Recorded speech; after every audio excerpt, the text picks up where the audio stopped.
Oke. Bismillahirrahmanirrahim. Assalamualaikum warahmatullahi wabarakatuh. Selamat malam. Salam sejahtera untuk kita semua. Alhamdulillah kita ketemu di webinar malam ini ya. Kita mau bahas tentang strategi riset konten iklan ya di Facebook Ads. Gimana caranya naikin CTR atau click through rate. Nah, nanti kita jelasin apa itu CTR dan seterusnya ya.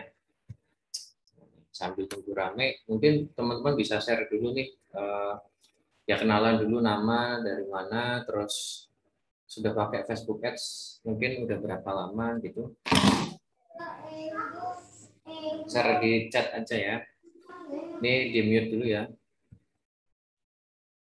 Coba, saya pengen tahu teman-teman yang ikut webinar malam ini itu dari mana aja nih, bisnisnya apa, sama sudah pakai Facebook Ads atau belum. Monggo kenalan dulu sambil nunggu ramai lagi. Mbak Rebecca pakai Facebook Ads, Google, SEO masih baru, mantap, udah lengkap ya. Facebook, Google, nanti TikTok tambah lagi Mbak. TikTok, Shopee, semua. Suara kurang keras. Oh, gitu. Yang lain gimana teman-teman? Suaranya? Nggak apa-apa kalau kurang keras, ya ini tak deketin headsetnya.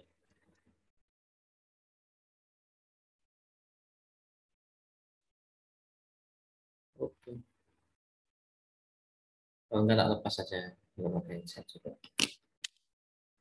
Cek, gimana sekarang? Udah lumayan?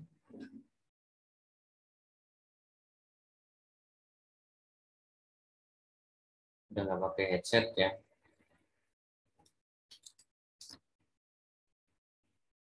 Malah putus-putus. Tempat lain gimana? Putus-putus enggak? Oke, Honda mobil promo belum pernah pakai Facebook Ads. Oke, yang lain gimana nih? Saya sengaja pakai judul CTR itu supaya ya mancing orang yang sudah pakai sebetulnya. Kan biasanya sudah lebih apa namanya, familiar sama istilahnya. Tapi ya enggak apa-apa kalau belum pernah juga. Ya, nanti saya jelaskan sedikit ya basicnya gitu. Nih Pak Awal nih dari angkatan pertama ya Pak ya. Betul ya, batch pertama kalau nggak salah. Pertama tuh berapa gitu. Oh kedua ya, kedua. Betul, betul. Masih ya, semoga sehat terus Pak Awal. Sekarang di Jogja ya.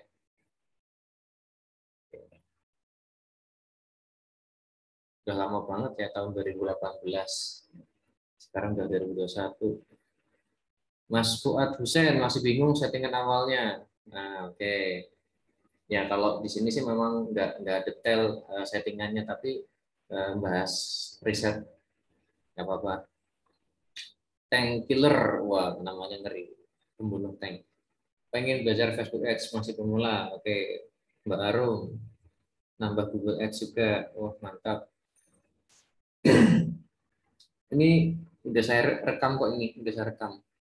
Ya nanti yang terlambat atau yang nggak bisa ikut live, saya share di grup live apa rekamannya. Yo mana lagi, baru 38 yang masuk, padahal ada 90-an lebih. Saya cek pesertanya. Nah, ini ada Mas Hafid. Halo Mas Hafid. Ini kelas online sama offline-nya itu enggak ya? Saya lupa. Terus Mbak Lia ini juga udah angkatan lama workshopnya. Halo Mbak Lia. Sekarang udah sukses lah ya jualannya, mantap. Terus Mas Nandi ini baru ya, Mas Nandi ya. Angkatan 50 berapa gitu. Belum lama. Ini juga heran ngapain ikut lagi. Mau ini juga materi 54. Baru 2 kali 2 bulan ya, udah dijelaskan di workshop sebetulnya, tapi ya nggak apa-apa. Terus ada yang namanya saya masih ingat ya.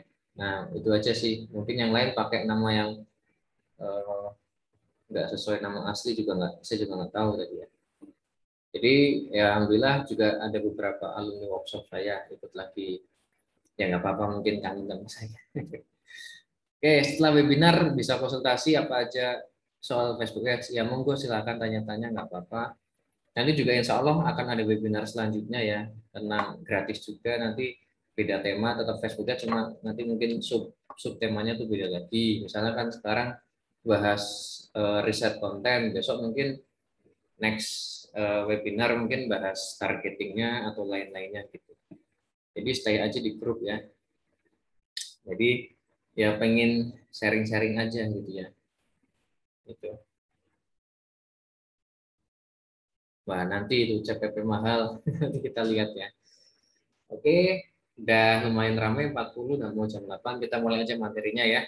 Suaranya jelas ya, better dilepas. Coba saya masukin headset, mending milih mana ya, teman-teman coba.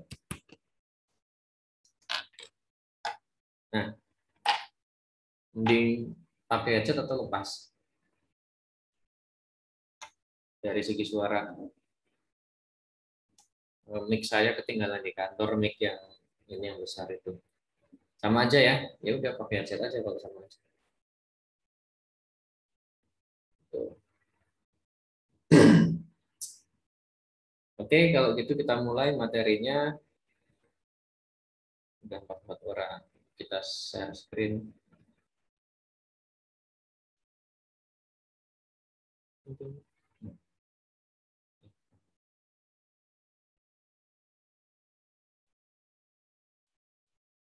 Kelihatan ya. Oke, oh ya perkenalan dulu ya. Nah, nanti nggak kenal makanya nggak sayang gitu kan. Ya, tadi beberapa memang ada peserta workshop alumni gitu ya, bahkan dari angkatan kedua tahun 2018 Pak Awal juga ada yang ikut lagi, nggak apa-apa. Dan ada yang juga paling baru tadi Mas Nandi gitu ya. Nah, perkenalkan nama saya Bayu Gus Prabowo, panggil aja Mas Bayu gitu. Saya aslinya Cilacap gitu ya, cuma udah lama tinggal di Jogja, sekarang sudah KTP Jogja, udah rumah di Jogja dan seterusnya. Nah gitu. Terus kalau sekarang kesibukannya di Creatify salah satunya ini bisnis saya yang handle pelatihan ya, digital marketing, sama ada jasa juga, jasa kelola Instagram, jasa pembuatan website, landing page dan seterusnya. Itu yang di Creatify. Saya juga ada satu usaha lagi itu yang khusus retail ya, namanya Bagus Bagus Group ya, itu nanti membawahi beberapa brand, bisa brand bisa produk, cuma produk apa namanya pulakan gitulah, nggak ada brandnya ya, pokoknya yang penting hasilin cash. Itu macam-macam produk yang kita jual di situ. Kalau di Creatify itu produk-produk non fisik, kalau di Bagus itu yang fisik ya. Di Creatify non fisik ya, produk jasa, terus pelatihan. Kalau di Bagus itu yang produk fisik. Nah, hampir semuanya pakai Facebook Ads. Ininya traffic source-nya, sumber trafficnya dari Facebook Ads. Bisa dibilang 80% lah gitu. Nah, saya juga trainer Facebook Ads, teman-teman. Jadi saya juga rutin bikin workshop di Jogja kalau sekarang ya, karena lagi kayak gini. Kalau biasanya dulu sebelum pandemi bisa keluar kota, ke mana, Jakarta, ke Bandung, Surabaya dan seterusnya. Tapi sejak COVID pandemi itu sekarang di Jogja aja. Itu itu aja sekilas perkenalannya ya. Kita langsung aja bahas materi tentang riset konten iklan yang bisa ngasilin CTR tinggi. Nah, tadi saya tanya sudah pada iklan belum gitu kan, tapi ada juga yang ternyata belum iklan sampai yang ikut webinar ini. Nah, mungkin saya perlu jelaskan dulu apa itu CTR gitu ya, atau apa sih pentingnya ngulik atau ngeriset konten iklan sedemikian hingga serupa supaya CTR-nya tuh naik gitu. Kenapa sih pentingnya seperti itu? Nah, saya jelasin dulu apa itu CTR ya. Kalau CTR itu kan singkatan dari click through rate. Ya, click through rate itu perbandingan, enaknya itu perbandingan jumlah klik berbanding impresi. Ya. Jadi misalnya impresi itu tayangan. Misalnya iklan kita sudah tayang 1000 kali, ya itu dapat 10 klik. Maka kan 10 per 1000 kali 100%. Itu 1%. Itu namanya CTR. Nah, berarti kalau makin tinggi nilai CTR-nya, berarti indikasi makin menarik iklannya. Ya, misalnya dari 1000 kali tayang, yang klik katakanlah 50 misalnya. Berarti kan 5%. Tentu CTR 5% lebih bagus daripada CTR 1%. Itu. Ya, itu pengertiannya CTR atau click through rate. Kalau di Facebook Ads di dashboardnya tuh ada beberapa CTR. Ada namanya CTR link click, ada namanya CTR all. Nah, kalau CTR all itu jumlah klik, semua klik yang ada di iklan. Kalau CTR link click itu yang dihitung cuma link keluarnya, jumlah link klik yang keluar dari Facebook. Nah, yang kita maksud adalah CTR link kliknya, ya. Nah, karena kan kalau di Facebook kalau klik see more itu juga kan dibilangnya klik sama Facebook, gitu. Tapi dia nggak keluar kan, masih di dalam Facebook, masih di iklannya. Itu maksudnya ke CTR all. Kalau CTR link klik, nah dia harus klik dan keluar dari Facebook. Nanti makanya ada namanya outbound klik itu juga di dashboardnya. Metrik outbound klik itu beda sama link klik nanti. Nah itu ya, kira-kira dia mau tanya nggak CTR itu apa? Jadi perbandingan jumlah klik berbanding impresi. Makin tinggi CTR, berarti indikasi makin menarik iklannya. Karena makin banyak yang klik gitu. Nah, kalau ada pertanyaan atau kalau nanti ada pertanyaan langsung aja ya, tanya aja. Facebook Ads itu kan kalau saya analogikan itu kayak pedagang keliling ya. Pedagang keliling itu dia nawarin dagangannya ke orang-orang yang sekiranya itu minat sama dagangannya. Gitu. Tapi kalau kayak Google Ads, terutama yang Google Search ya, kan Google kan ada banyak ya, ada Search, ada Display Network, ada YouTube Ads. Tuh. Nah, khusus yang Search itu kan kayak pedagang mangkal. Jadi dia diem, orang datang, gitu kan. Misalnya nih saya WC-nya mampet, cari sedot WC Jogja, nah itu. Apakah si pemilik web jalan-jalan enggak, dia diam di Google gitu kan, dengan mengoptimasi pakai SEO atau Google Ads tadi. Nah, tahu-tahu ada yang nyari, itu tipikalnya yang di search Google. Nah kalau Facebook itu pedagang keliling, kita tidak nunggu orang minat beli atau pengen beli, tapi kita bikin pengen gitu caranya, datangin mereka terus ngiming-ngimingin mereka, menghasut nggak maksud. Jadi caranya menggoda lah gitu, menggoda mereka yang tadinya nggak kepikiran pengen beli supaya jadi pengen beli, minat sama produk yang kita tawarkan.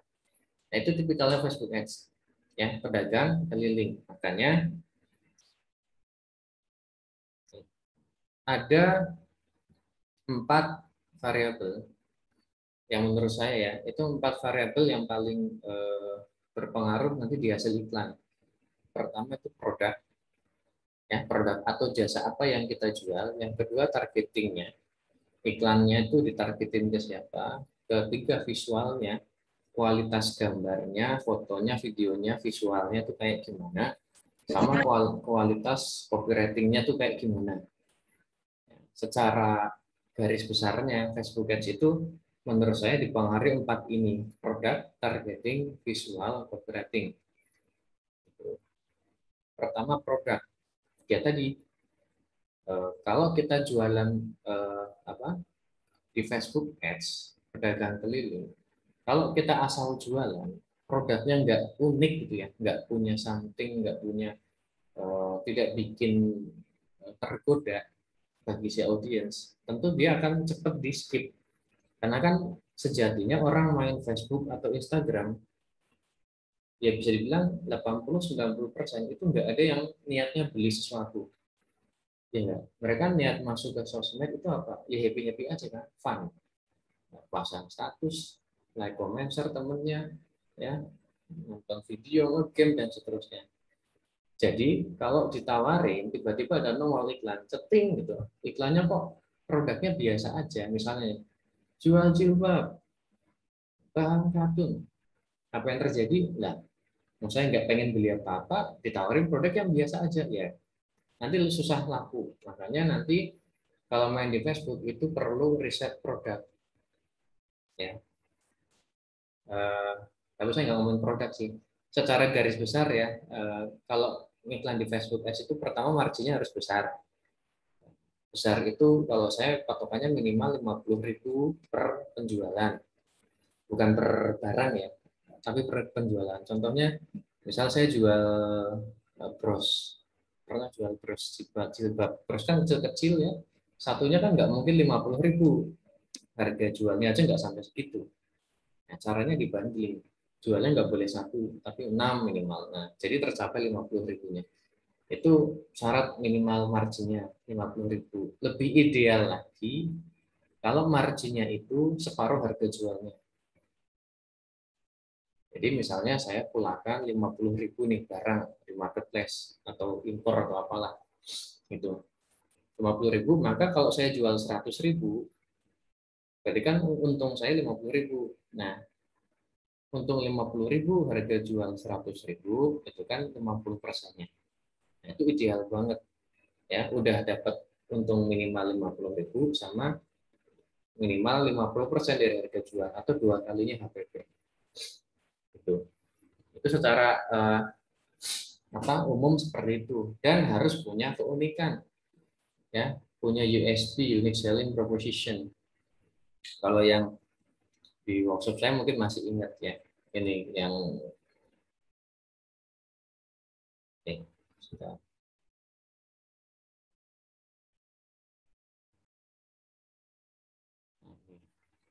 di bagian riset produk. Ini kan saya kasih tahu kriterianya kayak gimana. Nah, ya udah saya kasih aja singkat. Tadi marginnya besar, minimal 50, minimal 50% dari harga jual, punya keunikan, USP itu ada 8, ya, dari harga, bahan, servis, fitur, daerah, eksklusif, proses fungsi. Terus coba cari juga yang potensi repeatnya tinggi, gitu. Sama pasarnya luas. Kenapa repeat tinggi? Karena nanti akuisisinya kan biayanya tinggi ya. Karena kita nawarin orang yang nggak pengen beli apa-apa, maka butuh produk dengan repeat order yang bagus.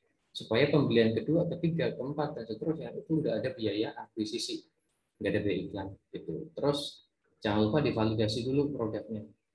Ya, dengan cara kalau itu brandnya kita sendiri, kita produksi sendiri, ya kita jual tanpa ads dulu tuh ke teman-teman, WA story, dan seterusnya. Dapat feedback ternyata kurang gini diperbaiki, baru ketika udah produk market fit baru kita gas pakai ads. Kalau tipenya tipe dropship atau pulakan, ya udah validasinya lewat data marketplace, cari penjualannya bagus, kita tes gitu. Itu yang saya lakukan di bagus tadi ya, di bagus grup tadi. Saya punya dua tim advertiser, tim satu R&D ngeriset produk baru, baik itu yang brand sama yang pulakan, yang satu orang yang tim yang untuk jagain aja sama scale up gitu, untuk optimasi winning produknya ya, itu terus dijaga biar stabil dan terus naik. Nah, itu dari produk. Sedangkan kita akan bahas nomor 2, 3, 4 yaitu targeting, visual, copywriting. CTR itu menurut saya pengaruhnya dari tiga ini ya. Gambarnya itu tampil ke siapa itu juga ngaruh tingkat klik. Kalau tampilnya ke target market yang kurang tepat, ya nanti kliknya juga nggak banyak gitu.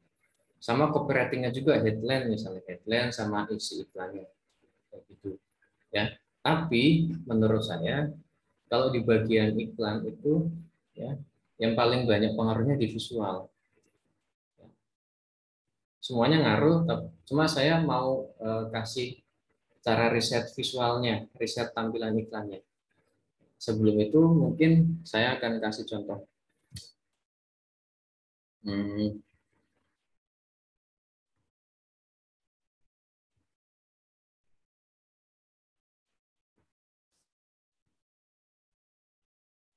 ini ya, ini kan Facebook.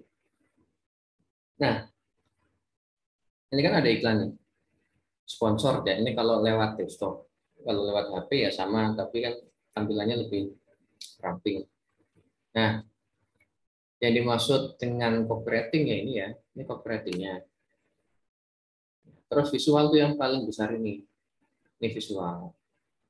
Nanti bisa foto, bisa video. Ini juga copywriting ya, ada headline, ada description, ada call to action. Kalau targeting kita nggak bisa lihat secara kasat mata. Ada triknya tapi saya lupa. Bisa tahu ini tuh iklannya pakai targeting apa gitu, melihat inspect elemen atau apa. Tapi secara umum nggak bisa melihat ini targetingnya apa gitu. Nah, jadi kan CTR itu adalah jumlah klik berbanding impresi. Ini kan tampil nih punya Evo Sites itu tampil ke beranda saya, ke Facebook saya. Ini udah impresi, satu impresi. Nah, terus saya scroll, dia nggak dapat klik.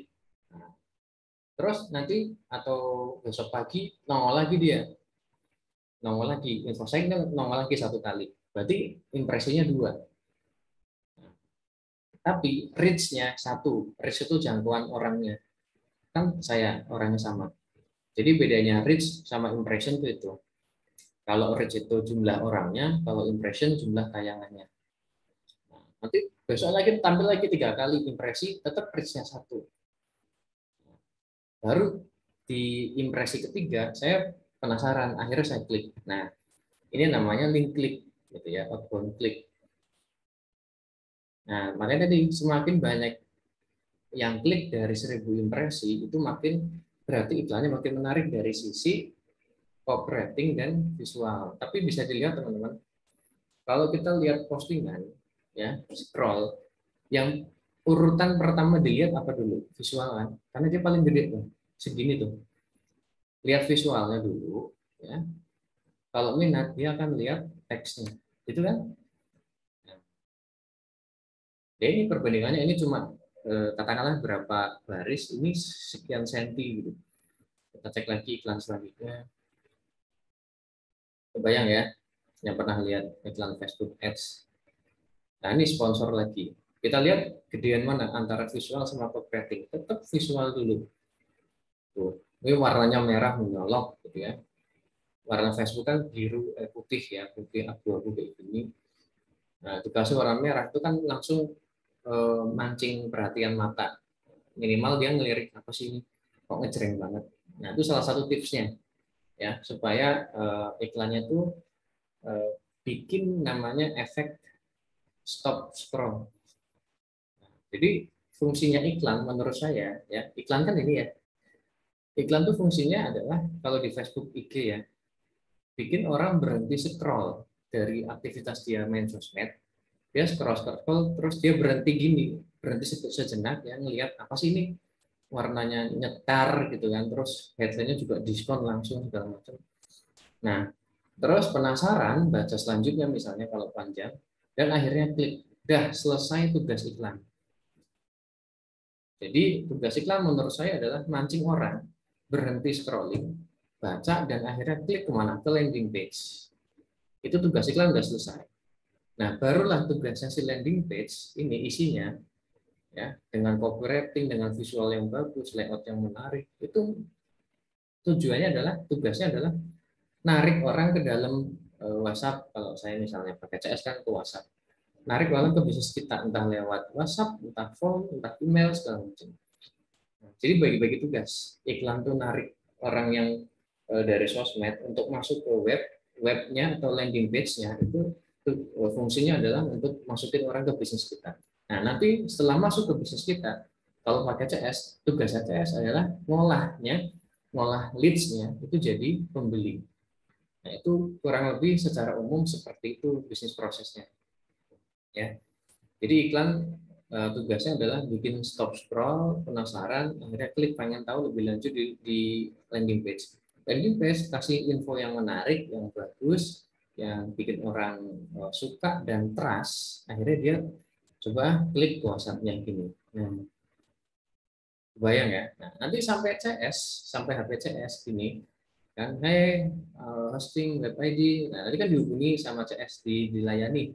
Nah, tugas CS merubah leads jadi pembeli atau deal jadi konsumen gitu. Bagi-bagi tugasnya seperti itu. Oke. Mulai kebayang ya. Nah, yang kita akan bahas adalah naikin tingkat kliknya, CTR-nya tadi ya. Strateginya gimana? Gitu. Makanya saya kasih tahu dulu anatominya iklan. Secara umum gini, secara umum. Kalau di Facebook kan di atas nih ininya, copywriting-nya. Kalau di Instagram di bawah gambar, dia gambar dulu, baru copywriting. Cuma satu baris bahkan kalau di Instagram. Lebih sedikit lagi, lebih gede visualnya. Makanya fokus di malam ini adalah bahas visual. Ya. Ini bahas visualnya supaya teman-teman nanti yang iklan itu lebih punya persiapan lah gitu ya, biar dapetin CTR yang tinggi. Terus Mas, kenapa sih harus punya CTR yang tinggi? Ya, kenapa harus punya CTR yang tinggi? Nah, saya jelasin pakai ini aja. Tadi kan saya udah jelasin, impresi adalah jumlah tayangan, link klik itu jumlah klik, gitu kan? Nah, misal gini, ada tiga jenis visual, sorry ya, tiga visual. Misalnya iklan A itu eh, ada orangnya, pakai model. Misalnya jualan bros lah, misalnya jualan bros. Iklan A tuh ada orangnya, jadi dipasang di model, ada orangnya senyum. Iklan B, iklan A nggak ada orangnya, iklan B ada orangnya, pakai model. Nah, kita tes kan nanti pakai pakai Facebook Ads. Sebetulnya tuh lebih bagus mana sih antara pakai model versus nggak pakai model. Nah, misalnya sama-sama dapat budget 100.000, dan saya kayak gitu, 100.000 budgetnya sama-sama ya. Biasanya kalau budget 100.000, impresinya tayangannya itu 5-10% dari budget. Berarti kalau 5%, anggaplah ini 5.000 gitu kan, 5.000 tayang. Tapi kalau bagus bisa 10.000 tayangnya, 10%-nya. Jadi kan CPM-nya itu murah banget itu. Oke. Nah, anggaplah angkanya seperti ini ya. Budget 100.000 dapat 1.000 impresi gitu. Sama iklan yang B juga budget 100.000 dapat 1.000 impresi gitu. 1.000 kali tayang. Nah, kenapa harus punya CTR yang tinggi? Kita lihat. Ini saya hapus dulu. Iklan A yang tanpa model misalnya dari 10.000 kali impresi ya, itu yang klik 100, berarti CTR-nya 1%. Itu udah pakai rumus ya. Ini udah pakai rumus kan, 100/10.000 kali 100%, nanti ketemunya adalah 1%. Ini abaikan dulu aja. Ini abaikan dulu. Sedangkan iklan B setelah dites ya ke kolam yang sama, ke audiens yang mirip-mirip, dari 10.000 impresi yang klik 200, dia dapat 2% CTR-nya. Berarti kelihatannya yang lebih bagus yang mana? Yang 2%, jelas ya. CTR lebih tinggi berarti lebih bagus. Ini kita anggap audiensnya sama ya. Kalau audiensnya beda, ya hasilnya bisa beda banget gitu. Kita ngomongnya ini semua sama, produk sama, audiens sama, copywriting sama, yang beda cuma visualnya. Kita ngetes visual kan. Nah, yang satu dapat 1% tanpa orang, yang kedua 2% pakai orang, pakai model. Lebih menguntungkan mana? 2%. Kita lihat ya. Saya tanya teman-teman, iklan A kalau mau dapat 200 klik ya, iklan A kalau mau dapat 200 klik, dia butuh budget berapa? Ada yang bisa jawab nggak? Iklan A kalau mau dapat 200 klik, butuh budget berapa? Ayo silakan dijawab di kolom chat biar kita interaksi. 200.000 kan? Padahal iklan B dapetin klik 200, budgetnya berapa? 100.000. Berarti hemat berapa? Hematnya 100.000. Tuh. Kalau kita bisa nemuin iklan dengan CTR lebih tinggi, ini kan kasus ini lebih tingginya 2 kali lipat. Ya, kasus yang ini eh, lebih tingginya 2 kali lipat. Yang tadinya 1% jadi 2%. Artinya kita berhasil nemu formula visual yang hasilin 2 kali lipat. Nah, layarnya hitam. Serius.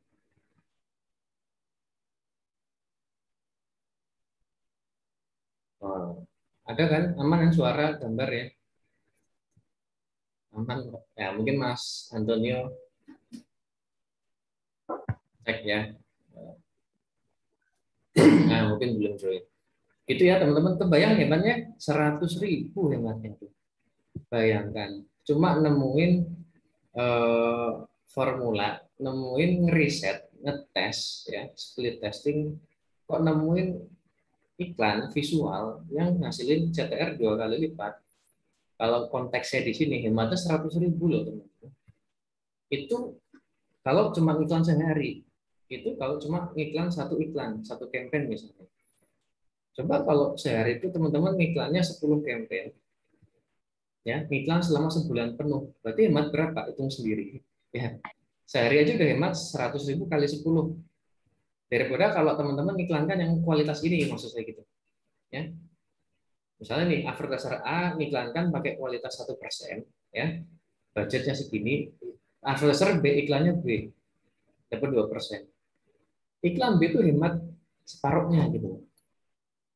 Kebayang ya hematnya ya. Nah, maka yang main Facebook Ads dan serius di sini di Facebook Ads harus apa ya? Benar-benar meluangkan waktu, tenaga, pikiran, biaya buat ngeriset visual supaya menemukan formula CTR yang lebih tinggi lagi, lebih tinggi lagi, lebih tinggi lagi. Gitu. Kebayang ya, ini 100.000 per hari hematnya per iklan, per campaign misalnya. Jadi kalau iklankan 10 campaign sehari, itu udah 1 juta per hari hematnya loh. Dibandingin iklan yang pakai ini, kualitasnya ini. Kali 30 hari sudah 30 juta hematnya. Nah, nggak berasa tuh. Makanya ayo yang main Facebook Ads, tadi saya bilang, relakan ya, memang sediakan waktu, tenaga, pikiran dia riset iklannya, terutama visual. Gitu. Clear ya hematnya. Apalagi nih ketemu yang formula yang 3%, pola visual yang 3% tingginya CTR-nya, ya hemat lagi kan. Ini butuh 300.000, ini hematnya jadi 200.000. Bayangkan. Ketemu ya. Kenapa sih pentingnya ngeriset visual? Sekarang saya kasih study case-nya.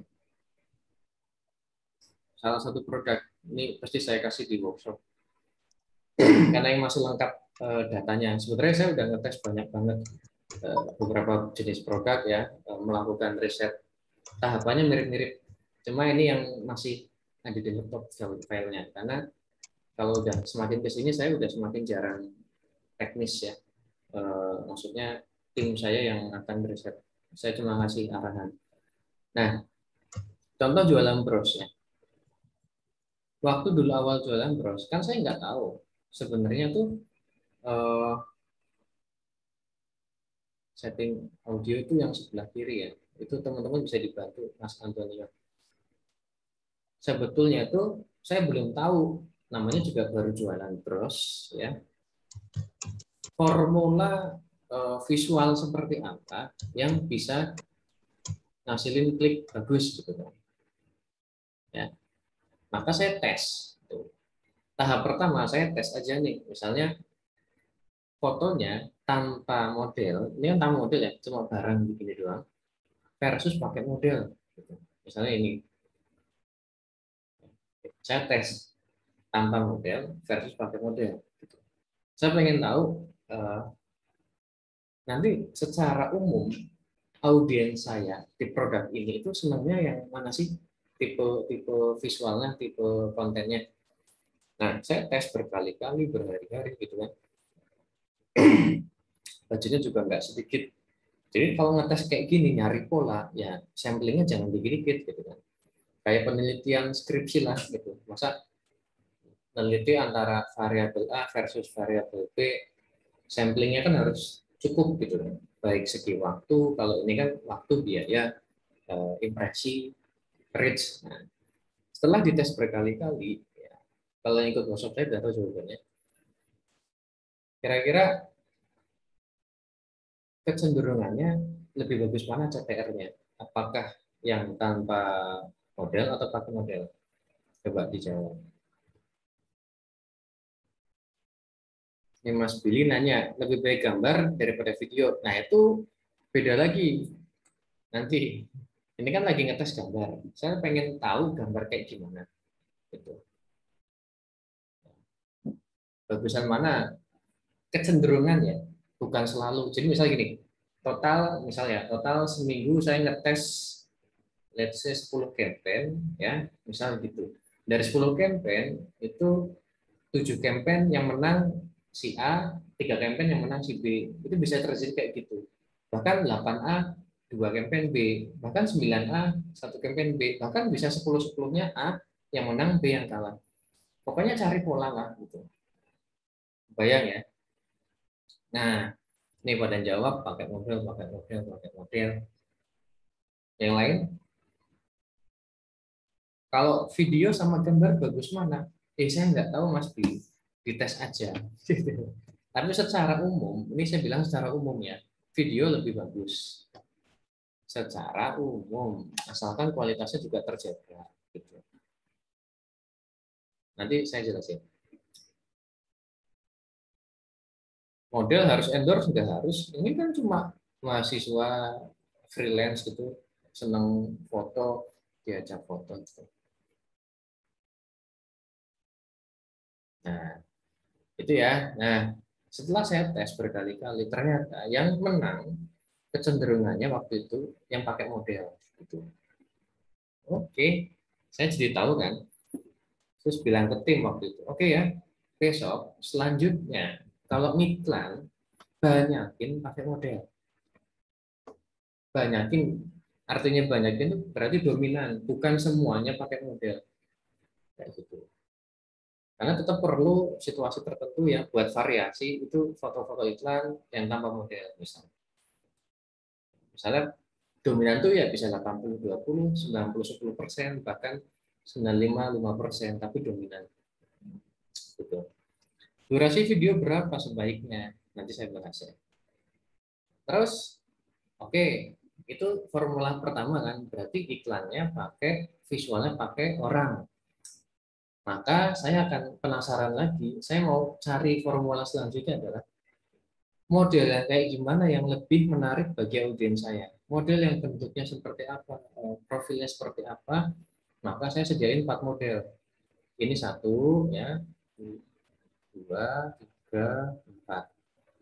Ini adalah pemilihan model-modelnya pun nggak sembarangan. Ada namanya berdasarkan buyer persona. Ya, buyer persona itu ya profil pembelinya. Caranya gimana? Riset bisa, asumsi bisa. Kalau sudah punya data, tanya ke CS. Mbak, yang beli kebanyakan kayak gimana orangnya? Misalnya, kan bisa dilihat foto profil segala macam ya. Ini ada yang bilang ibu-ibu muda, oke cariin ibu-ibu muda modelnya ini misalnya 1. Ini beneran model, maksudnya biasa jadi model, tapi kita saring agak berumur. Ini udah punya anak segala macam. Oke 1. Ya terus biasanya hijab syar'i Mas. Nah kita bikinkan model hijab syar'i. Nah kalau ini waktu itu ceritanya Mbak siapa lali? Mbak Nurul ya Nurul itu dia jual es coklat di dekat rumah gitu kan. Kita sering beli teman-teman. Terus kok cantik ya gitu. Terus akhirnya diajak, mau nggak jadi model gini-gini? Oh, ya, mau yaudah nggak apa-apa mau gitu. Jadi nggak harus endorse ya. Tadi kan tanya ada yang nanya apa harus endorse, nggak harus. Kecuali kalau dari awal sudah siap segalanya ya, siap sumber daya, siap model ya langsung endorse itu bagus gitu kan. Tapi kalau masih ya coba-coba ya nggak harus. Sepenting nanti bayar personanya cocok ya, cantik maksudnya menarik sesuai buyer persona. Jadi teman-teman harus pahami dulu buyer persona. Ini yang jilbab syar'i, kita dandani yang pakai syar'i. Terus kedua, yang ketiga, misalnya ini pakai baju korpri PNS. Kenapa? CS juga sering bilang banyak yang pembelinya itu guru PNS dijual lagi. Oke, kita coba track audiens kayak gini pakai baju kayak gini. Terus yang ketiga, anak muda, ya hijaber ya masih muda gitu kan, yang necis, pengen terlihat necis dan seterusnya. Nah, dari 4 model ini saya tes lagi berkali-kali, berhari-hari gitu kan. Kira-kira nih teman-teman, lebih sering CTR-nya yang tinggi, lebih paling tinggi yang mana? Apakah A, anak muda ini, B, baju PNS ini, C, hijau hari ini, D, mak-mak muda. A, B, C, atau D? Ya, Bapak, Mas-mas, seleranya yang mana? Masih muda, begini, begini atau begini? Wah, Pak Awal emak-emak. Ya, sesuai usia ya, Pak. Emak muda loh. Ada yang A, atau yang masih muda. Terus yang mama muda tuh, itu mama muda saya yakin usianya udah segitu juga. Yang muda, beda-beda kan tuh hasilnya. Saya kasih lihat di sini aja, jawabannya beda-beda. Apalagi dilempar ke ribuan orang gitu kan, ke ribuan audiens. Makanya perlu riset. Nanti ada polanya, kelihatan. Makanya berapa hari risetnya tadi Mas Billy nanya. Berapa hari riset sampai Mas mantep gitu, gitu aja. Ya, nggak ada patokan secara pasti. Pokoknya kalau Mas sudah mantep, ngetes seminggu kok udah yakin ini bagus ya udah, berarti terusin pakai ini atau banyakin eh, foto kayak gini gitu. Ya, kalau udah mantep ya. Kalau secara statistik ilmunya kan sampling harus minimal sekian, itu kan ada ilmunya, tapi saya juga tidak ahli statistik.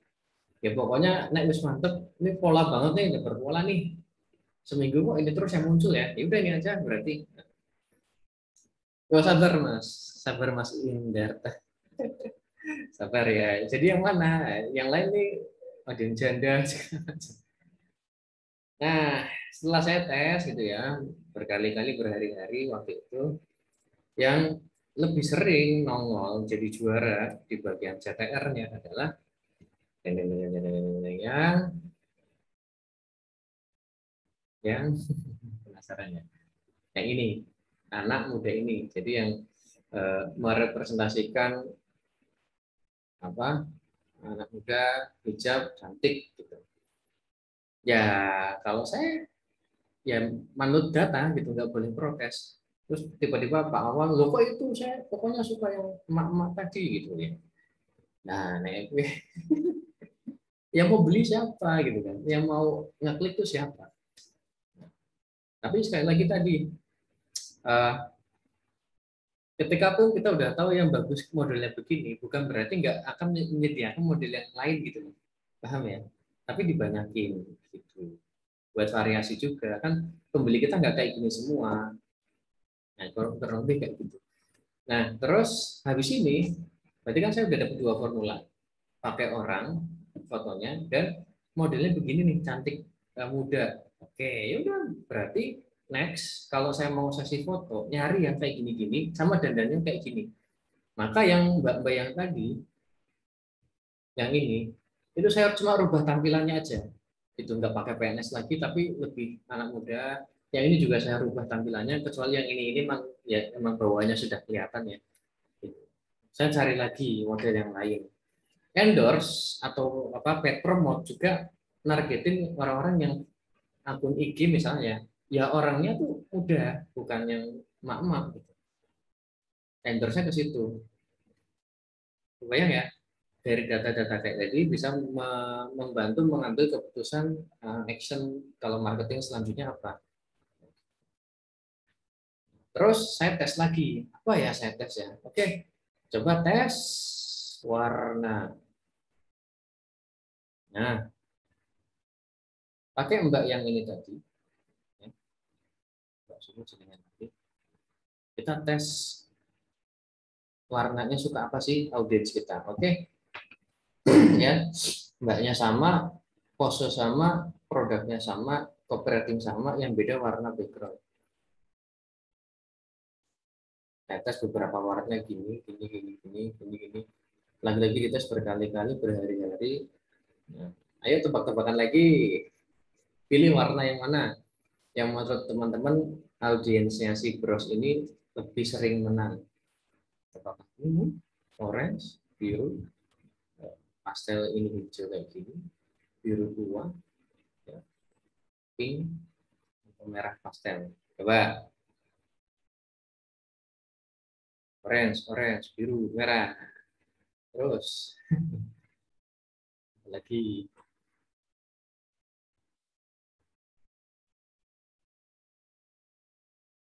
Nah, kan beda-beda kan jawabnya.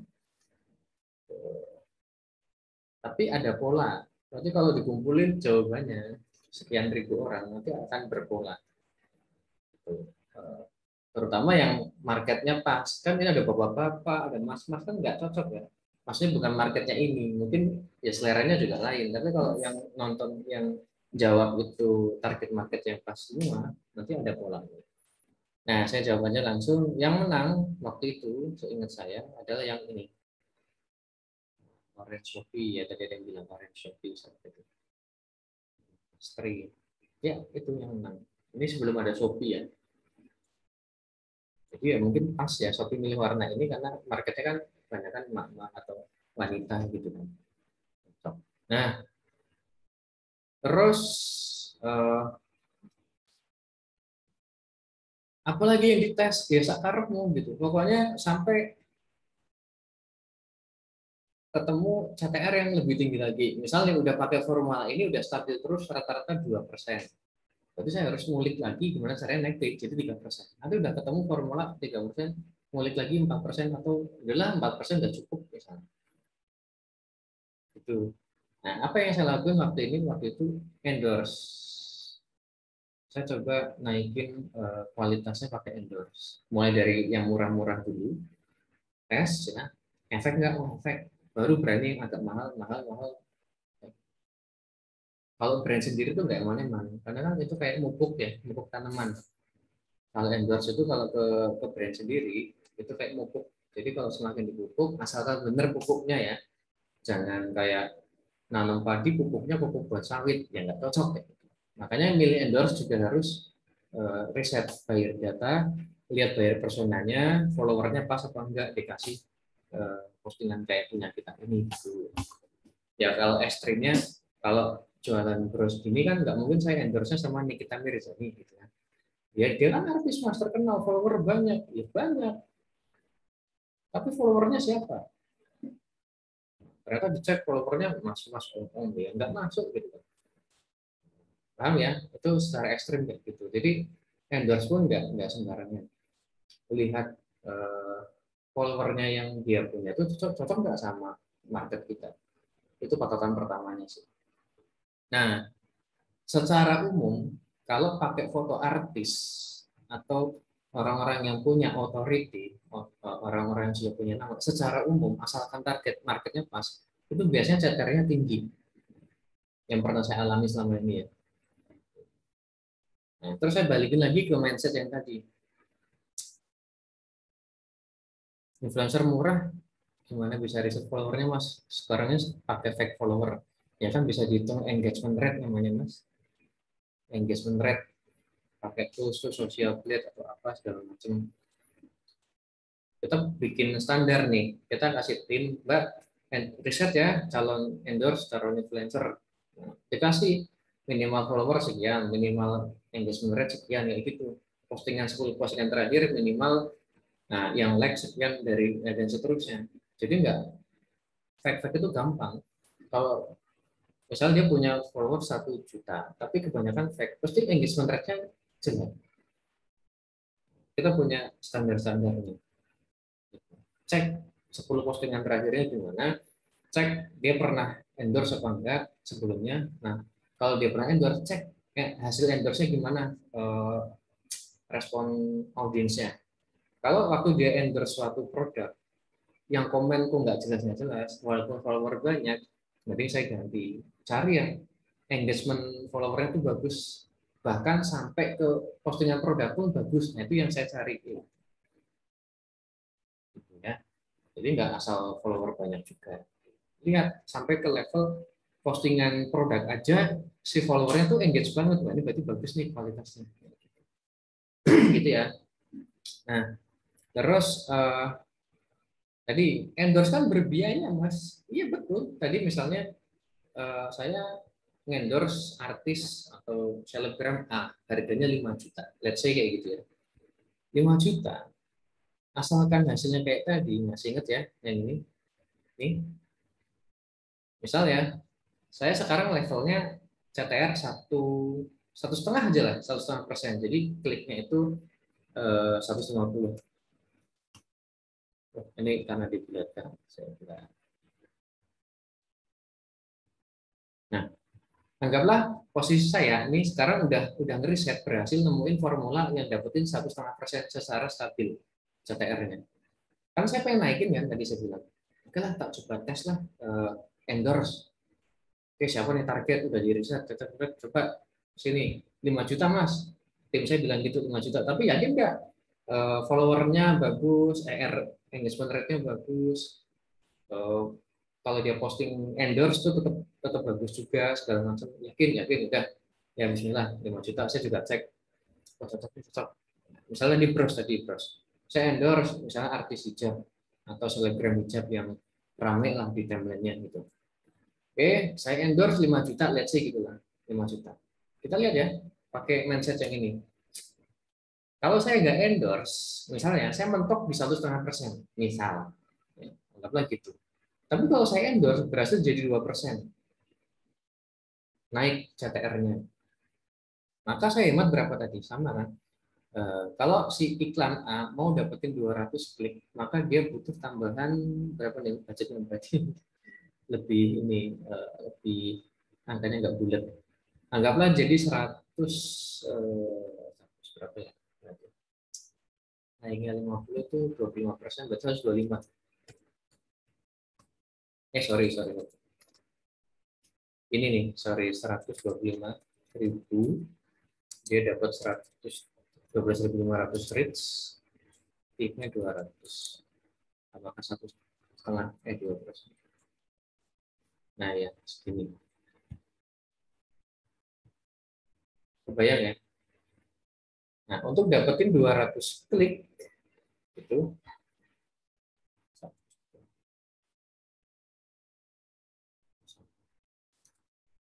bisa anggaplah beginilah, dia butuh budget 125.000 untuk dapetin 200 klik. Padahal tadi pakai artis, ya 200 klik cuma keluar 100.000, hemat berapa? 25.000 per iklan per hari. Tadi saya ngeluarin uang berapa? 5 juta buat endorse, betul? Ya, biaya endorse 5 juta. Anggaplah gitu udah bersih sama ongkos kirim segala macam, gitu ya, sama barangnya sekalian misalnya. Kalau dikasih barang, nanti biar nggak nggak nggak apa mecah-mecah angkanya, bulat 5 juta. Total 5 juta biaya gitu ya. Nah, saya keluar uang 5 juta. Pertama, ini brand siapa? Brand saya sendiri. Efeknya endorse kalau pas ya, kalau bagus, efeknya pertama apa? Trust-nya naik. Itu enggak? Brand ini dipakai sama artis A, sama selebgram A. Trust naik satu. Yang kedua, bisa dapat langsung direct sales dari si followernya influencer, betul? Ya. Itu bisa langsung ketika dia posting, langsung ada yang beli di situ. Hasil dari itu maksudnya, hasil dari postingan endorse-nya. Yang ketiga, tergantung kesepakatan juga, hasil fotonya atau hasil videonya bisa buat bahan di iklan, naikin CTR. Kalau pas, sekali lagi kalau pas, makanya tetap riset. Apakah Mas Bayu setiap endorse pasti berhasil? Ya, tetap enggak juga. Ya, kalau selalu berhasil 100% itu mungkin saya dibisikin dukun, tapi kan saya bukan dukun, tetap tes ya. tetap ada saatnya gagal, tapi ya resikonya jadi lebih kecil gitu ya. Nah, paham ya? Nah, hemat 25.000 per iklan per hari. Kalau endorse 5 juta, udah dapat trust satu, brandingnya naik, ya bisa buat portofolio. Yang kedua, sorry, buat awareness, kalau portofolio, buat awareness, ya.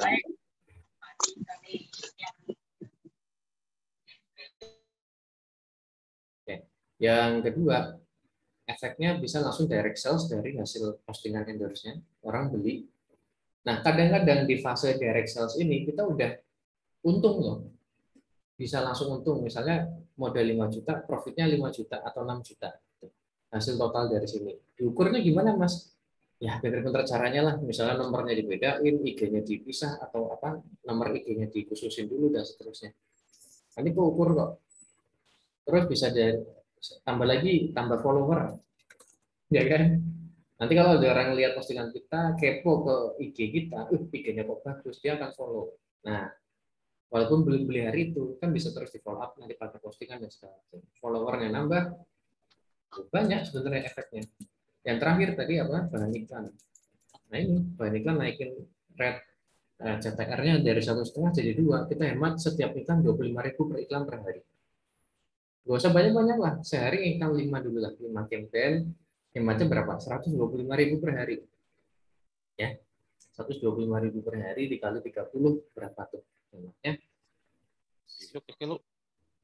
Besok itu juta 750.000 itu sebulan. jauh.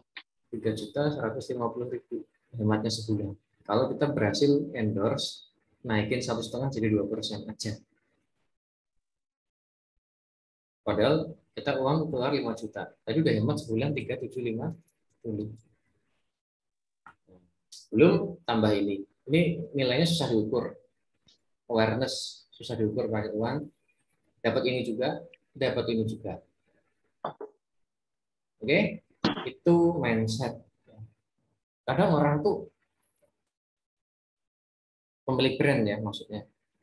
Mau endorse, mau apa pet promote emang dia bener sih emang apa karena kan harus hati-hati juga, tapi kalau prinsipnya itu kan kalau saya marketing itu asalkan bisa diukur gitu kan, tahu efeknya apa, ya why not. Makanya kadang nggak eman-eman gitu 5 juta tapi kalau saya lihat benar-benar dicek segala macam kok bagus, hajar gitu, apalagi ini brand, kecuali yang dijual itu bukan brand, levelnya level pulaan aja, hit and run, itu eman-eman kalau endorse. Nah, kalau levelnya cuma dropship misalnya atau bahkan reseller, ya masa kita ngendorsin brandnya orang lain yang eman-eman tuh gitu. Maka pakai teknik yang tadi, main-main di visualnya gitu. Bayang ya, sampai sini itu pentingnya ngeriset visual, CTR bisa naik sampai kayak gitu. Saya udah kasih tipsnya satu tadi, salah satunya pakai endorse yang tepat, nggak asal endorse, yang tepat. Ini efeknya ada 4, kayak trustnya naik, awareness naik, dari sales dapat, follower nambah, bisa jadi banyak tuh. Clear ya? Nah, terus metodenya kayak tadi, dites. Satu dites pakai model nggak pakai model. Nah, saya langsung share aja ke sini. Nih,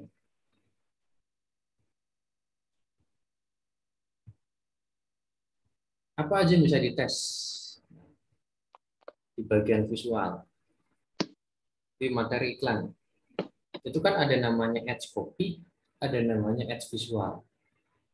Ads copy kan teks ya.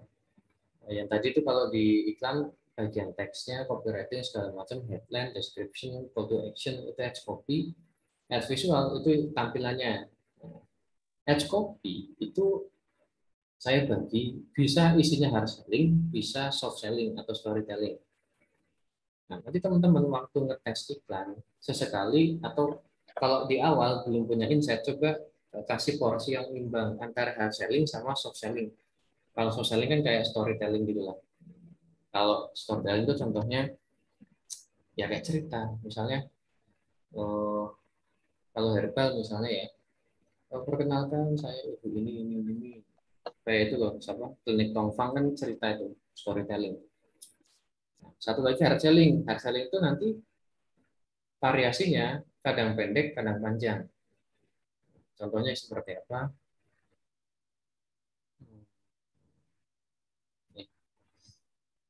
Ini contohnya. Kalau menurut saya, yang dimaksud copywriting edge copy yang pendek itu adalah nggak ada muncul simor kalau di Facebook sama di Instagram. Instagram ada nggak ya iklannya? Coba sini.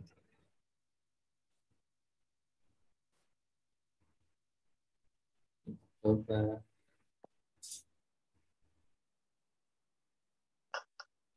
ada iklan nggak? Di sini kayaknya nggak ada. Anggaplah ini iklan lah, anggaplah ini iklan. Kalau Instagram itu kan apa captionnya kan pendek banget kan, nih segini aja nih, udah muncul simor. Nah, yang dimaksud ads copy pendek yaitu sebelum simor muncul. Jadi cuma satu kalimat itu pendek dan langsung kelihatan kayak gini tanpa harus klik simor. Itu kalau di Instagram. Kalau di enggak ada sponsor ya, emang enggak ada ya kalau di sini.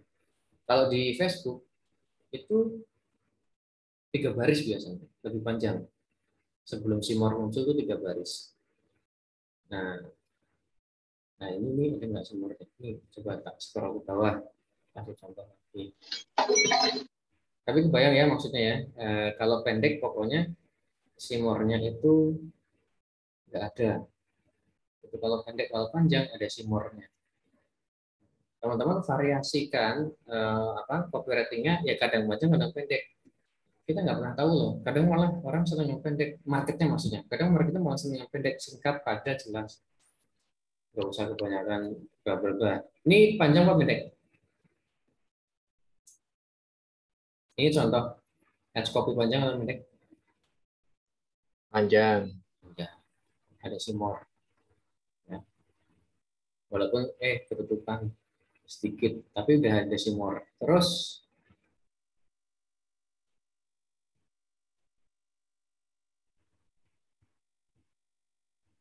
panjang apa pendek? Pendek kan? Itu maksud saya. Jadi variasikan kalau bikin iklan kadang pendek kayak gini, singkat, padat, langsung headline jebret gitu. Kadang ya panjang, simor, penjelasan apa dulu segala macam. Itu ya satu edge copy itu dari sisi edge copy hard selling. Kalau storytelling pasti panjang, dia kan cerita pakai story soft ya. Kalau edge visual kan ada dua, bisa foto, bisa video. Tadi saya bilang secara umum kalau kualitasnya sama itu memang lebih bagus pakai video. Salah satu keunggulannya pakai video adalah bisa dapat audiens. Gitu. Ya, kenapa pakai video? Bisa dapat audiens viewer penontonnya. Ya kan? Nanti kan di custom audience viewernya bisa kita ambil ya datanya untuk dijadiin lookalike atau di kita target. Gitu. Itu kelebihannya video. Sama ya karena bergerak, ada suara, ada teks, visualnya jadi banyak, pesannya tuh jadi lebih banyak. Gitu. Nah, tapi kita juga nggak boleh mengesampingkan foto gitu maksudnya. Jangan semuanya video. Tapi ya kalau misalnya mantep sama video, semuanya video itu nggak apa-apa. Semua basicnya adalah testing, sama teman-teman punya kesimpulan sendiri-sendiri. Setiap produk, setiap market itu beda-beda. Ya. Bahkan produknya sama pun, si advertiser bisa punya cara pikir yang berbeda sama suatu hal. Oke, jadi ngiklan itu bebas gitu. Bebas itu maksudnya metodenya bebas, konsepnya bebas. Sebenarnya tujuannya profit kan gitu. Ya. Nah, saya kan lagi ngeser kebiasaan saya. Ya belum tentu cocok semua, tapi saya yakin pasti ada yang bisa diambil. Nanti dimodif, disesuaikan sama gayanya masing-masing. Nah, Foto dan video. Foto itu kalau bisa kayak gini nih. Berdasarkan format kan ada single image, ada carousel. Ya coba tes dulu ya di awal-awal. Coba tes bikin single image sama carousel. Nanti lihat bagusan mana. Audiensnya senang yang mana. Misal ternyata senangnya single kebanyakan, ya udah banyakin foto singlenya aja. Tapi kok udah tes berkali-kali, hampir pasti carousel yang menang. CTR-nya lebih tinggi, lebih menarik. Ya udah, nanti tugaskan tim atau diri sendiri bikin carousel yang lebih menarik lagi nanti. Tapi tidak lupa bikin single image, cuma perbandingannya lebih banyak carousel, gitu, tergantung hasil. Clear ya, itu dari formatnya. Kalau dari isinya, coba bikin yang tanpa model sama pakai model. Kayak tadi ya, nggak ada orangnya sama ada orangnya. Yang tanpa model pun bisa dibikin variasi lagi. Ya, foto flat lay, foto katalog, foto brosur, sama foto testimoni. Kalau flat lay tahu nggak, dari atas fotonya. Kalau fashion misalnya atau produk tertentu misalnya, contoh saya googling.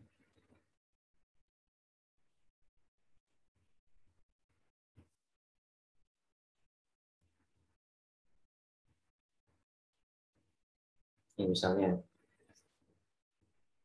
flat lay, kalau yang belum tahu flat lay, misalnya jual sepatu. Nah, coba bikin foto flat lay kayak gini untuk ngetes juga dari atas. Tuh. Biasanya dibarengin sama properti biasanya kalau foto flat lay misalnya kayak gini. Nah, misalnya begini atau begini. Ini contoh jualan sepatu, foto produk tanpa orang, tipe flat lay. Oke, terus kalau tipe katalog nomor 2, ya dari depan begini. Nah, standar kayak gini, fotonya dari depan, horizontal, ada tulisan segala macam kayak gitu. Ya, itu flat lay dari atas, katalog dari depan. Terus yang ketiga brosur. Brosur tipikalnya adalah teksnya banyak. Teksnya tuh banyak di dalamnya. Ya namanya brosur ya. Nah, misalnya kayak gini-gini lah. Tuh. Kalau sekarang kan iklan di Facebook lebih longgar ya masalah teks. Kalau sebelumnya kan sebelum update itu maksimal 20% teksnya. Sekarang ya lihat aja tadi apa teksnya gede banget kan tadi iklan yang merah mana. Nah ini segini kan nggak mungkin 20% lebih ya. Ini foto kalau produk ya, kalau jasa kan nanti beda lagi. Brosur udah kayak ya, gini banyak tulisannya gini. Voucher klik sekarang dan seterusnya. Terus testimoni, kalau foto testimoni ya bisa foto orangnya. Kalau tanpa model itu screenshot chat biasanya yang bisa dipakai. Tapi kadang-kadang ditolak juga. Tapi bisa terima juga. Atau tulisannya itu eh, pakai tulisan tuh quotes misalnya.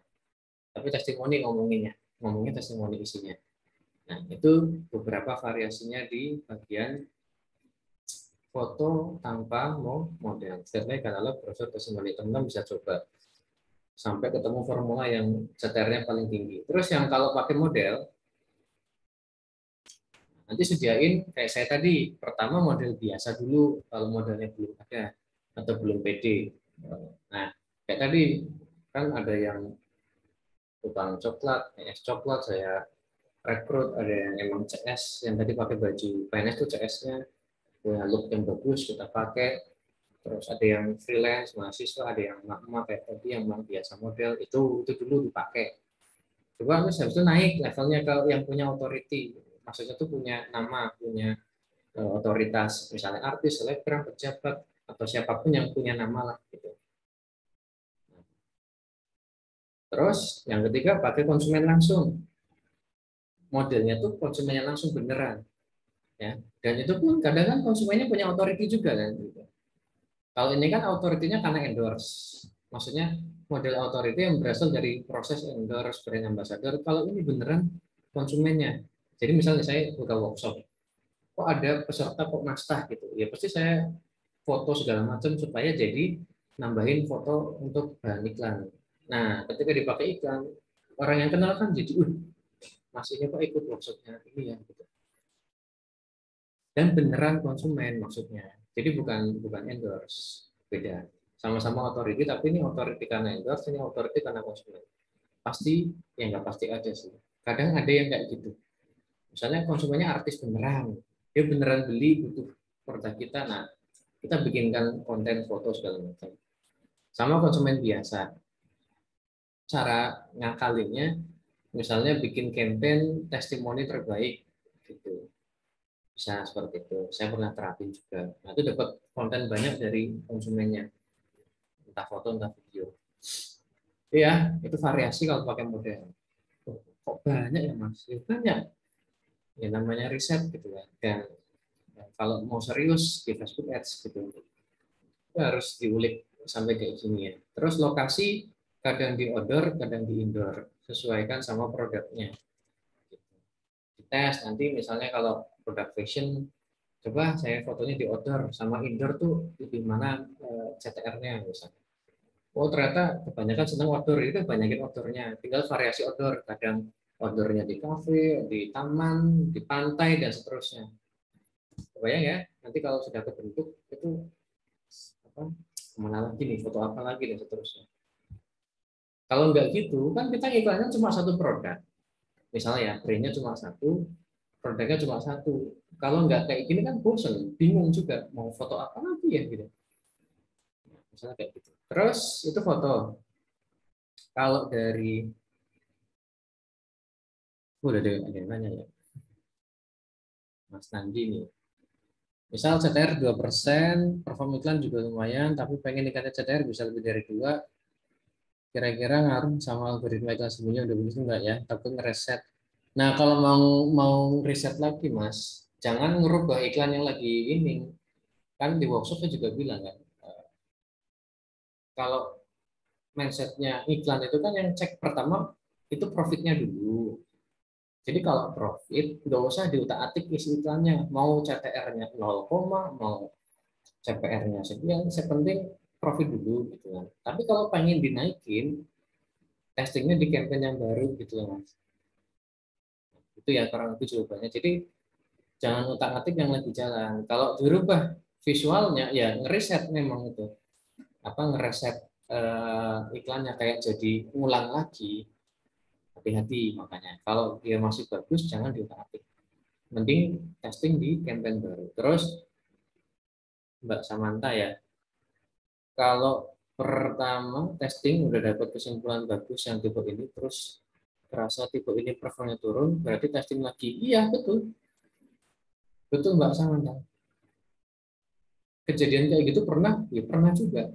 Udah testing di eh, tipe audiens begini bagus gitu ya, atau bahkan audiensnya sama kok turun, ya memang solusi satu-satunya testing lagi. Makanya pekerjaan kayak gini ini tadi ya, create konten, konten kreatornya, timnya itu nggak berhenti-berhenti Mbak setiap bulan. Produksi new konten. Karena tadi orang kan bosan lihat satu produk yang sama, itu lagi kan apanya fotonya, maka harus main kreativitas. Ganti model, ganti angle, ganti background, ganti ya ini yang saya jelasin ini gitu. Makanya kalau udah dites bagus, kok lama-lama turun, dites lagi nggak bisa naik, berarti udah ya udah ganti aja, sesimpel itu sih kalau saya. Karena si konten kreatornya aja udah produksi terus setiap bulan, baik foto maupun video kayak gitu. Gitu ya, Mbak Samantha. Kan nggak mungkin kan pakai satu iklan sepanjang zaman gitu maksudnya setahun 2 tahun sampai kiamat kan nggak mungkin, jadi harus di refresh terus ya kontennya gitu.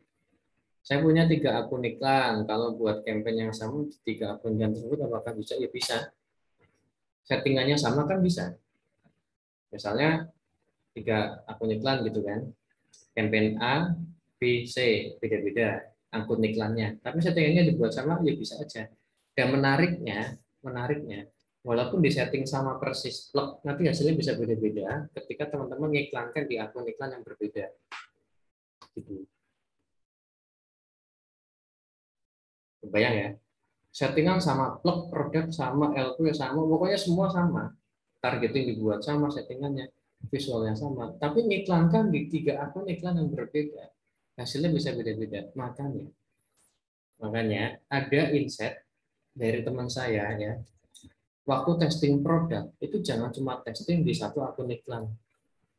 Karena ada kadang akun iklan itu yang emang jelek dari sononya. Gitu. Kata dia loh ya. Tapi saya juga ngerasain sih.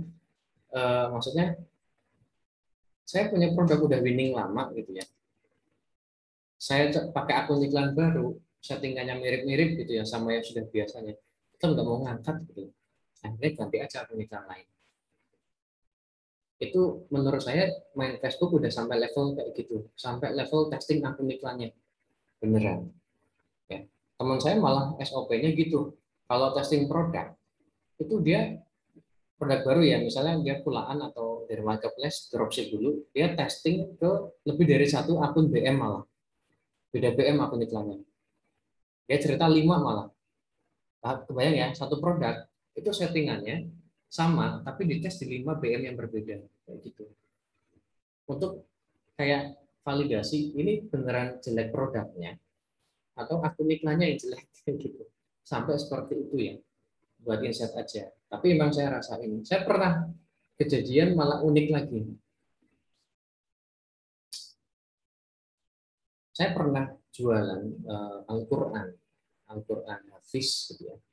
Berpartner sama teman, dia yang modalin semuanya, saya cukup ngiklan aja waktu itu, sama bantu-bantu setting tim, sama CS ya. Dia modal lah, pokoknya modal tempat segala macam. Nah, itu jalan bagus berbulan-bulan ya, omsetnya udah lumayan lah, di atas 400 juta waktu itu.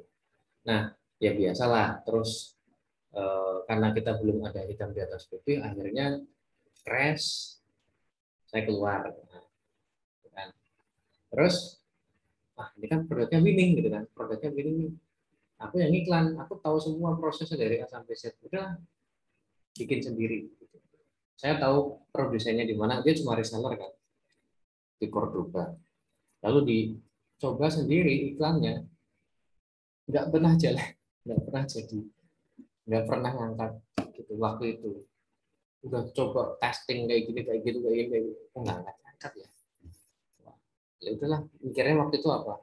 Bukan rezeki gitu aja, udahlah ganti produk lain. Itu tuh unik, produknya sama, plek, yang iklannya sama, plek. Ya mungkin yang beda apa? Akun iklan. Bedanya di situ. Nggak bisa ngangkat kayak yang sebelumnya. Nah, itu pengalamannya. Mungkin nggak semua teman-teman di sini pernah dengar cerita kayak gitu di luar. Itu pernah saya alami. Kok nggak bisa ya gitu. Padahal udah enak banget iklannya waktu itu. Jarang banget dicek, stabil segala macam. Udah saya mikirnya bukan rezeki, tapi harus cari yang lain. Itu aja. Nanti teman-teman kadang nemuin kayak gitu waktu testing. Gak usah baper, lanjutin aja. Ada yang jualan produk daging frozen enggak? Masih bisa enggak? Ya, kalau bisa bisa. Ya, kalau tanyanya kan bisa enggak? Bisa. Cuma eh, cocok enggak?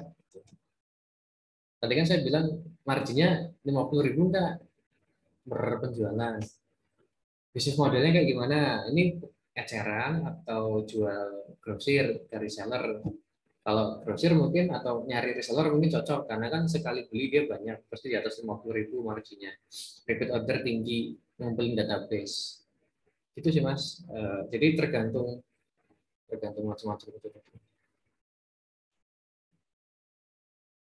Maksimal dipakai berapa bulan? Ya, tergantung hasil iklannya Mas David.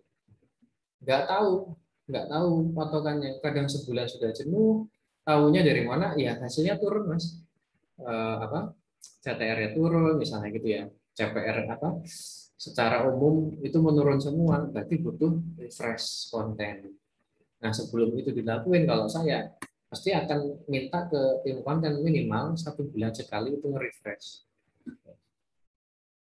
Jadi nggak nunggu turun, kita udah naikin konten baru minimal sebulan sekali. Kalau lagi butuh cepet, bisa seminggu sekali konten baru. Ya, saya tuh paling lama, seingat saya ya, nggak ngutak-ngutik. Campaign tuh paling lama 3 bulan aja. Beneran itu nggak pernah diutak-atik, cuma saya cek setiap hari aman, lead aman, profit aman, udah main gitu aja. Besok cek lagi aman aman main sampai 3 bulan baru dia goyang dicek di apa dites berkali-kali nggak ngangkat lagi ya udah.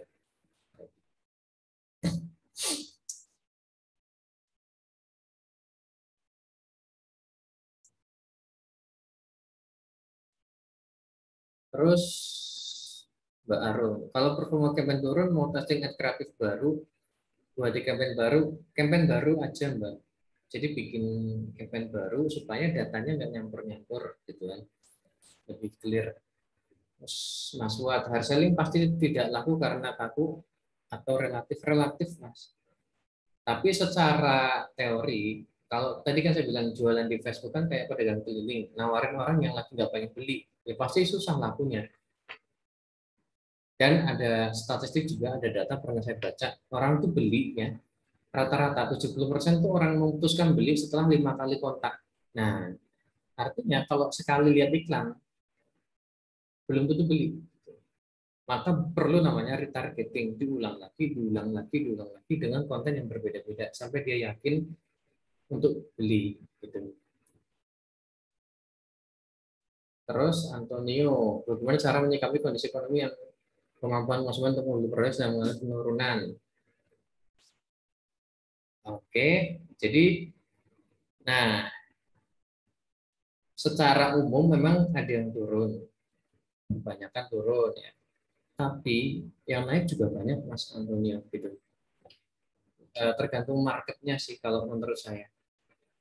Ya, teman-teman saya masih stabil-stabil aja malah pada ngegas-ngegas juga banyak gitu. Saya juga alhamdulillah masih dapat winning produk lagi gitu kan.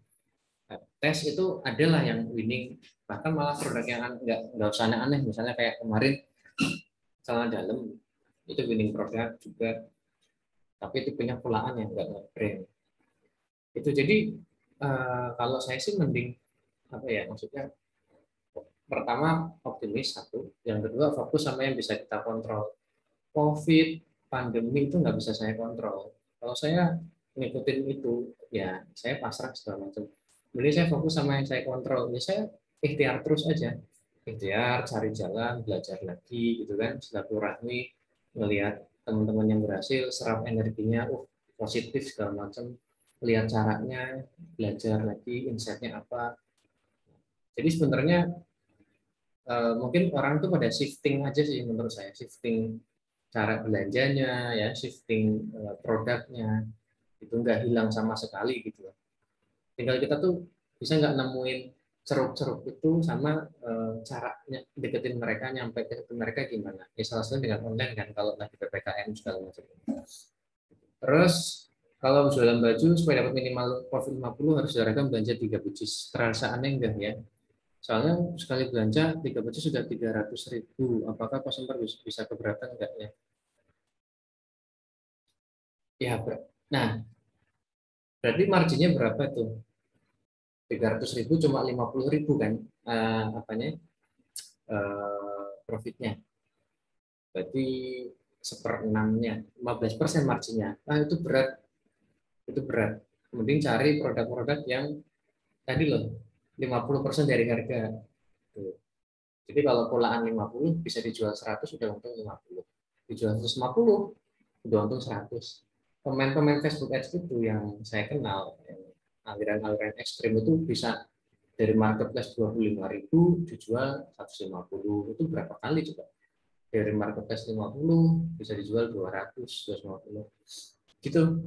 Jadi sekali lagi kalau marginnya tipis dan tadi kalau di up ke 3 pieces itu kayaknya kok berat, udah divalidasi belum?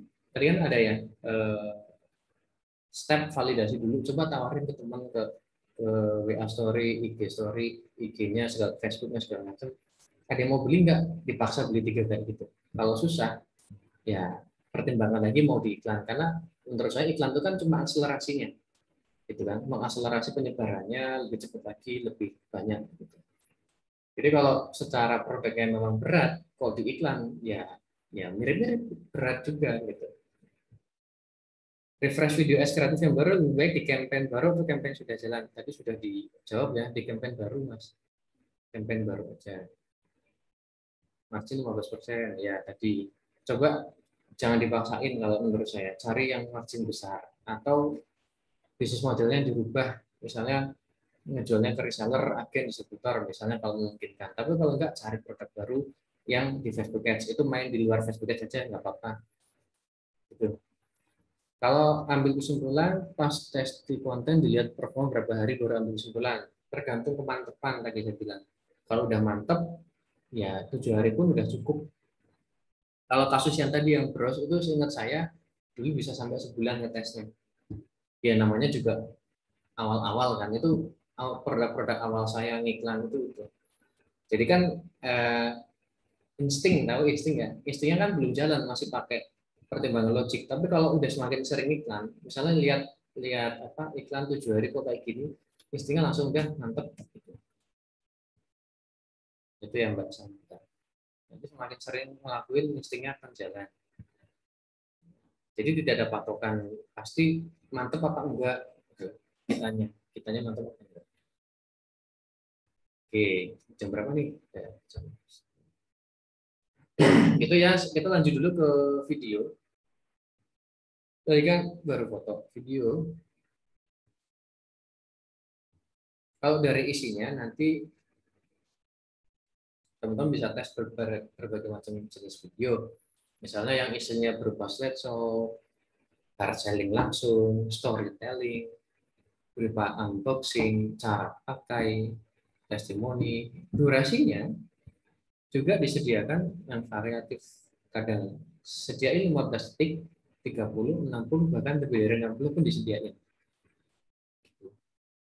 Biasanya semakin dia masih di market cold market, dia butuh durasi lebih panjang. Misalnya 60 atau bahkan di atas 60. Semakin dia sudah warm, udah hot, pendek-pendek, udah langsung strike hard selling-nya. Tapi kalau masih cold market biasanya butuh penjelasan. Ya 30-60 detik.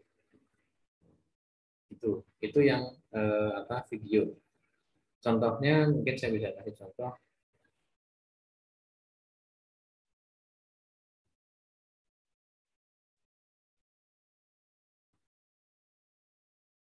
Kalau ngecek iklannya orang kan udah tahu nggak ya? Atau yang belum tahu, PS Library gitu aja. Nih, Ad Library. Jadi, nah ini tips selanjutnya. Teman-teman sering riset konten dari kompetitor yang sejenis. Bisa lewat sini, lewat Google segala macam. Pengen uh, tahu cara ngiklannya kompetitor yang sejenis kita tuh kayak gimana sih kontennya? Gitu.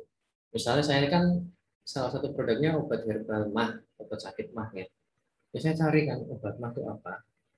Misalnya dari Google dulu, misalnya dari Google cari obat mah alami. Siapa aja sih pemainnya? Nah, ini kan ada Madusesma, ada. Nah, ini saya bukain satu-satu. Ini juga ngeriset landing page juga kan. Ini kan iklan, berarti ini berupa landing page biasanya. Nah, ini sekalian ngeriset landing page, kontennya kayak gimana. Ini manfaatkan, oh, ini lebih ke artikel, cari yang jualan coba. Iklan biasanya. Dia Madusesma, ini Bioma. Nah, ketika sudah nemu nama-nama brandnya, riset lebih dalam lagi di Facebook, Instagram. Itu caranya. Salah satu tipsnya. Ini apa nih? Bioma. Dua ya, udah berdua tuh. Ketik aja di sini Zesma.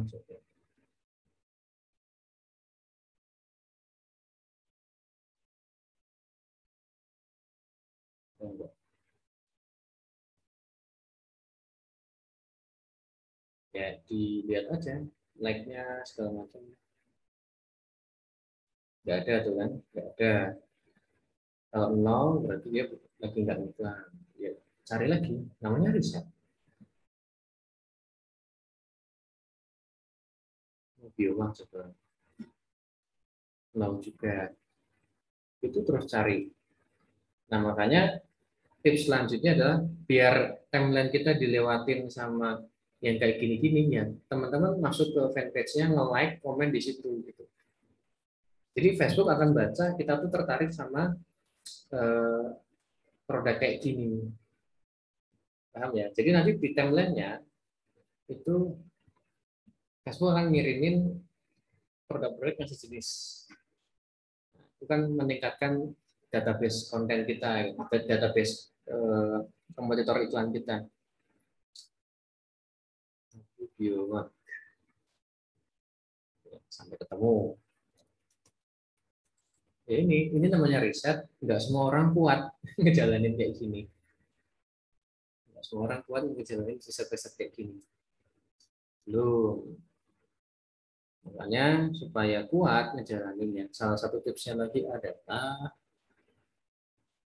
punya strong why, big why. Kenapa harus kuat ngelakuin ini? Kenapa harus usaha bisnis profitnya banyak? Kenapa harus rela misalnya begadang riset? Nah itu cari dulu why-nya. Masing-masing orang beda-beda why-nya. Jadi ketika malas, ketika lagi ketemu kendala kayak gini tuh semangat gitu. Karena ada sesuatu yang dikejar, visi misi lah gitu ya, visinya tuh apa. Ini belum ketemu, ini pada lagi nggak ngiklan apa gimana ya. Biasanya nggak ketemu.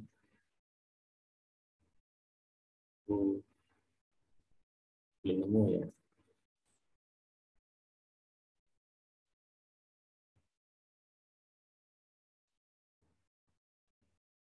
Waktu lah. Mungkin di split fanpage-nya. Jadi di banyak fanpage iklannya. Mungkin ini salah satu brand yang saya kelola.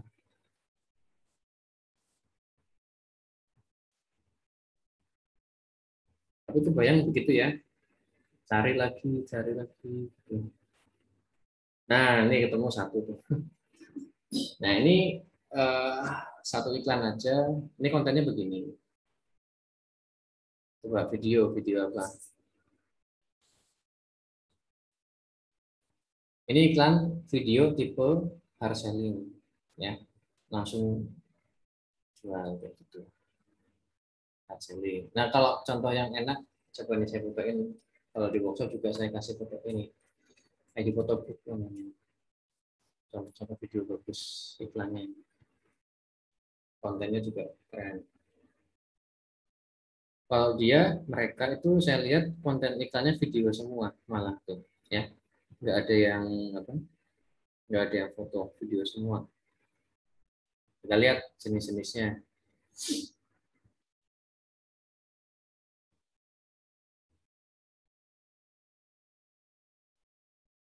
Ini kalau saya bilang ini hard selling, langsung kan cetak fotonya gitu, hard selling.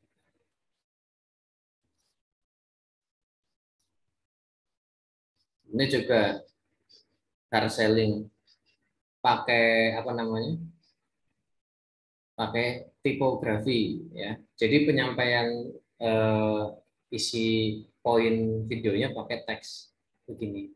Nah, tips bikin video ya begini nih. Jangan cuma ngandelin suara si naratornya, narasinya itu. Karena ada orang nonton video kadang nggak pakai suara. Jadi harus diimbangi sama gini-gini. Dikasih poin-poinnya. Cocok untuk orang keluarga, sampai kamar anak, harga dan seterusnya. Itu ya tipsnya. Terus ini juga ini hard selling masih. Ini juga bisa cara pakai karena nunjukin tadi kan bagian produk fiturnya untuk ditempel. Ini video cara pakai termasuknya. Terus ini jelas hard selling. Selling. Yang storytelling itu ya tak cari juga. Nah ini contoh. Nah ternyata lagi dekor kamar, biasa katanya soft kan, dia nggak langsung jebret-jebret, tapi nah semacam kayak gini lah. Gitu. Ada ceritanya, ada Kebayang ya? Itu tugasnya konten kreatornya nanti kalau beneran fokus ngiklan di Facebook, dan itu apalagi brand sendiri, itu worth it lah diperjuangkan kayak gini, bikin konten seniat-niat kayak gini. Terus ini tipe endorse ya, ini endorse ya, ini endorse, ini salah berangkat nih kayaknya. Iya, kok brand sendiri kok nggak usah mana gitu, nggak usah sayang. Ini bisa dibilang ya campuran, ada selling sama unboxing segala macam. Itu kan dibuka tuh, dibuka, dikasih lihat isinya biar lebih kebayang. Ini kontennya 15 detik, 15 detik, 15 detik. Ya mereka semua 15 detik itu pasti ada pertimbangannya. Pasti ada pertimbangannya, ada datanya. Kenapa kok 15 detik? Kenapa bentuknya semua eh, ini loh, kebayang nggak? Ini loh memanjang gitu loh. Potret, nggak square, nggak apalagi ini landscape, tapi semua memanjang potret 4:5 atau lebih dari itu, bahkan 9:16. Itu saya tahu ada datanya gitu. Kenapa kok mereka milih begini? Nah, contoh lagi yang, nah ini testimoni, testimoni. Lihat ada subtitlenya ya. Jadi orang ngomong tanpa suara kita tahu ini endorse semua. Ini teman saya tahu, pernah ketemu. Ini mungkin selebgram bikin konten. Terus bisa dilihat ya pemilihan model. Ini kan harganya lumayan, ada photobook. Jadi mereka milih model pun nggak sembarangan. Artinya yang look-looknya orang kaya gitu, orang-orang yang berduit. Nggak ada tuh syuting di rumah gedek gitu ya, rumah sederhana nggak ada. Coba lihat backgroundnya, vibes-nya, look model videonya itu mesti kebayang ya, berduit lah gitu. Karena bayar personalnya emang kayak gitu. Kalau jualan kayak gini kok videonya apa namanya bures bures ya nggak jernih, terus tempatnya di sembarangan gitu, rumahnya vibesnya vibes biasa, sederhana rumahnya, tak modelnya pun model kucel malah gitu biasa, ya nggak nyambung sama bayar personalnya, nggak attract gitu. Nah macam kayak gitulah, tadi makanya saya sampai dandani model pakai PNS itu karena ada insight pembelinya begini, pembelinya begitu gitu. Nah, semoga dapat ini ya, nangkep poinnya seperti itu.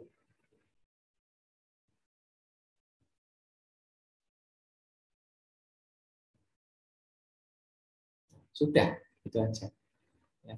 Jadi bahas ini aja udah berjam-jam gitu kan, karena salah satu senjatanya ya konten itu visual, baik foto maupun video. Tapi kalau menurut Facebook memang video lebih bagus secara keseluruhan hasilnya dari data yang mereka kumpulkan di Facebook Ads-nya ya.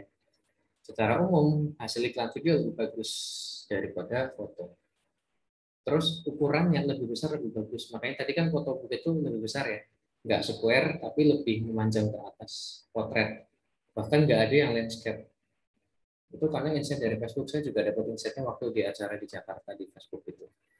Jadi Bingung ya. apa? Eh, Makin besar ukurannya makin bagus. Kayak gitu. Nah itu aja dari saya. Ada yang mau tanyain silahkan teman-teman. Sudah hampir jam setengah 10. Ada yang mau tanyain dari materi ini? Masih bertahan 39 orang namanya.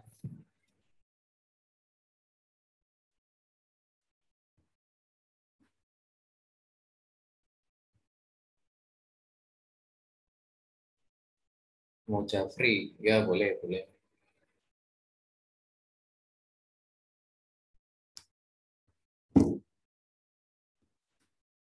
Monggo, saya kasih waktu buat tanya.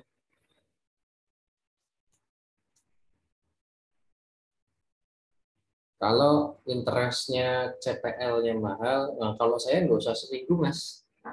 Kalau udah dapat 1000 reach, CPR-nya nggak ngangkat, udah saya ganti gitu. Nggak nunggu seminggu kalau saya. Jadi fast kill testing awal-awal 1000-2000 reach udah nggak ngangkat, matiin aja, ganti lagi gitu. Tentu tetap dites, maksudnya dicek yang bikin nggak bagus CPR-nya tuh apanya, jangan-jangan bukan targetingnya, tapi lebih ke konten atau landing page-nya gitu. Misalnya seperti itu. Materinya bisa di-share. Isinya cuma begitu, cuma slide begitu aja. Ya slide apa namanya? Mind map singkat.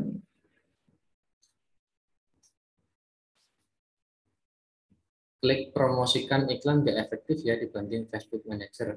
Belum tentu juga Mas Fuad. Nah, saya punya insight nih. Dulu pernah punya klien, sekarang udah enggak. Yang maksudnya klik promosi itu kan yang lewat handphone aja gitu ya, cuma simple gitu ya, nggak pakai pixel, nggak pakai uh, apa objective conversion gitu kan maksudnya.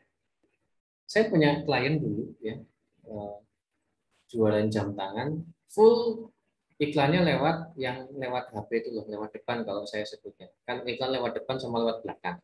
Lewat depan lewat HP, lewat belakang lewat Ads Manager. Nah, mereka tuh iklan full lewat depan. Ini bagus-bagus aja. Malah waktu dicoba pakai lewat belakang, malah nggak bisa sebagus yang lewat depan. Jadi sekali lagi tes aja ya, terus ya nanti dilihat bagus sama. Terus tapi kalau secara umum ya kalau ditanya secara umum ya tetap bagus Ads Manager karena lebih lengkap fiturnya ya kan, pakai pixel segala macam itu secara umum. Tapi karena saya pernah ngalamin kayak gitu, saya jadi nggak berani bilang pasti. Lebih pasti bagus yang pakai manajer itu enggak. Makin banyak saya ketemu orang, ketemu advertiser, saya jadi makin nggak berani ngomongin pasti-pasti gitu. Karena aneh-aneh gitu, maksud bukan aneh, unik-unik kadang kasusnya kayak tadi. Tapi ada secara umumnya ada, cuma mesti bisa terjadi yang enggak secara umum. Ada konten yang CTR tinggi tapi hasil rendah, CTR rendah hasil tinggi. Nah, kan tadi saya bilang iklan kan produk targeting visual copywriting. Ya, mungkin CTR-nya rendah, hasil CPR-nya bagus, mungkin landing page-nya pas ketemu yang bagus atau targetingnya yang pas bagus. Sebaliknya CTR-nya tinggi tapi output-nya rendah, berarti bisa di landing page-nya yang kurang convert atau pas targetingnya aja yang kurang bagus. Tapi secara umum kalau visual itu ada di CTR indikatornya, gitu ya. Terus landing page sama ya berarti targeting, ya bisa jadi di targeting, jadi tes lagi. Misal akun baru dia CTR-nya relatif tinggi tapi konversinya rendah, apa gara-gara iklan baru ya jadi ada pengaruh. Tadi loh bisa jadi landing page-nya, bisa jadi targetingnya, tapi kan minimal kita udah tahu mendatangkan hasil CTR yang bagus kayak gimana. Tinggal yang dicari nanti targeting sama ngetes landing page-nya lagi gitu, operating di landing page-nya gitu. Baru tahu ada FB Ad Library. Nah, yaitu Pak Awal kan udah dari 2018. Sekarang udah berubah banget lah Facebook Ads itu. Semuanya dari algoritma, dari semacam-macam berubah. Makanya eh, nanti ikut update aja kalau memang masih pengen mendalami di Facebook Ads. Ada campaign CPR 5.000 tapi sebenarnya nggak sampai 1% ya. Bisa jadi juga, bisa jadi. Karena saking apa namanya convert landing page-nya sama targetingnya pas, yang masuk emang jadi targetingnya pas tapi gambarnya kurang menarik jadi di bawah 1%, tapi yang masuk ke landing page konversinya tinggi ya bisa jadi gitu. Kan logikanya CTR di bawah 1% aja bisa segitu gitu. apa resultnya, apalagi dibanyakin CTR-nya, ditinggiin, kan lebih banyak lagi itu chartnya, konversinya, kan gitu kan.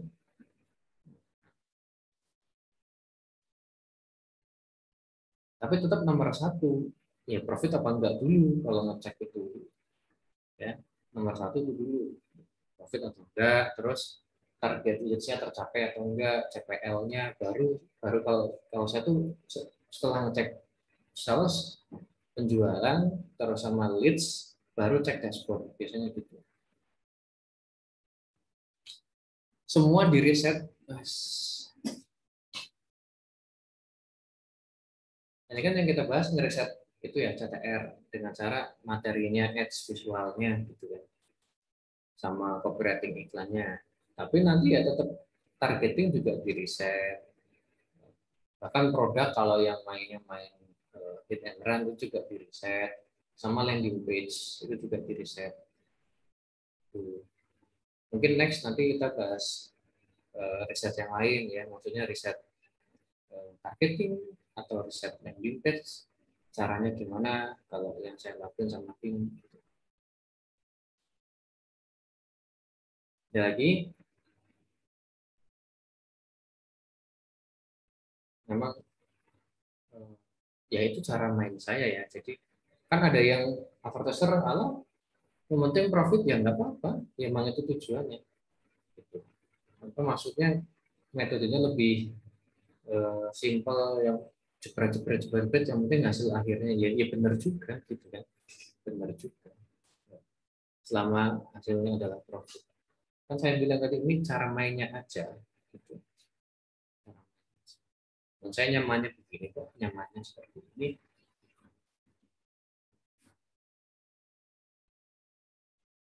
Ada lagi, ayo.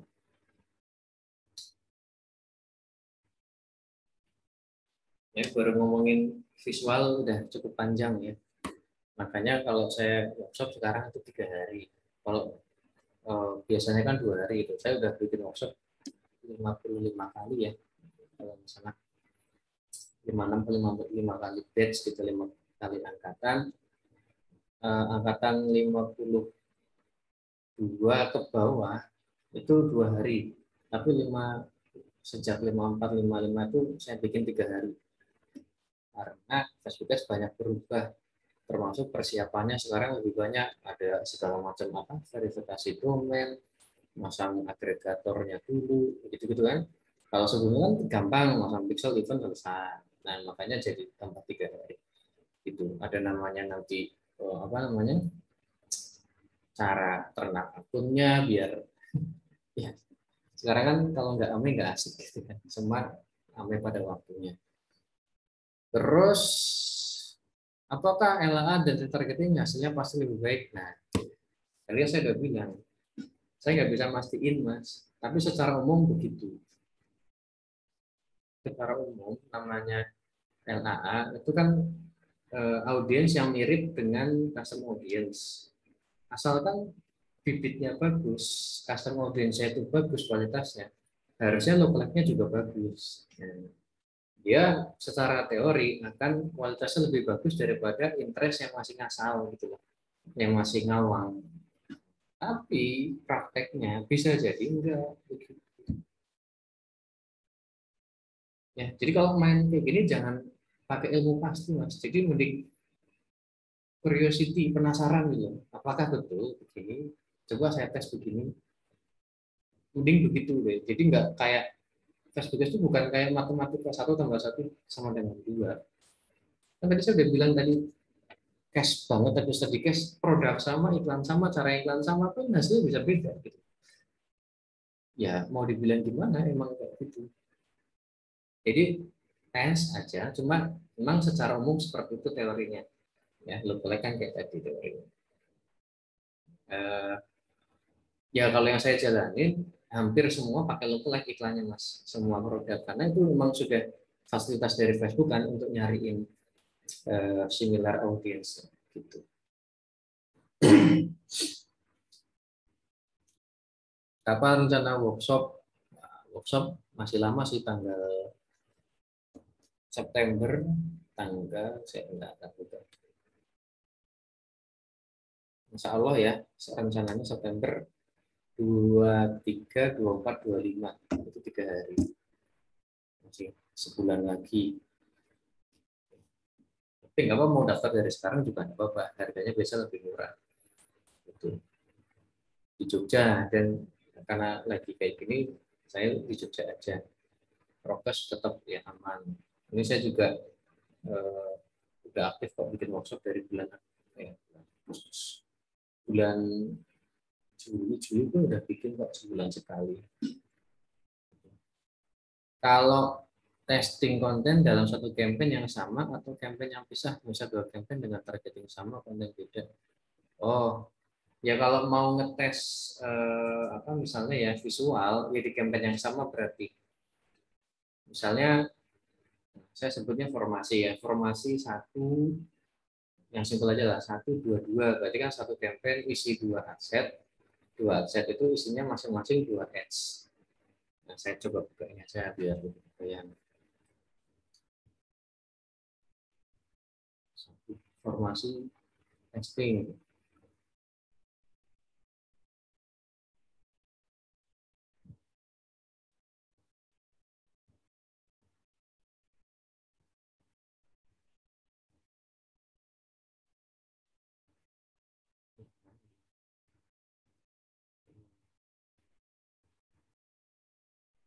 Ini misal ya, satu campaign isi 2 adset, satu adset isi 2 ads. Kalau saya mau testing visual, ya di satu campaign ini. Dan ini audiensnya juga sekalian saya tes. Jadi satu campaign ngetes audiens sama ngetes visual. Operatingnya harus sama, landing page harus sama. Karena saya lagi ngetes visual sama audiens. Kayak gitu. Kalau kayak gini kan 155 berarti informasinya 155. Berarti saya ngetes 5 audiens yang berbeda dengan 5 ads yang berbeda gitu.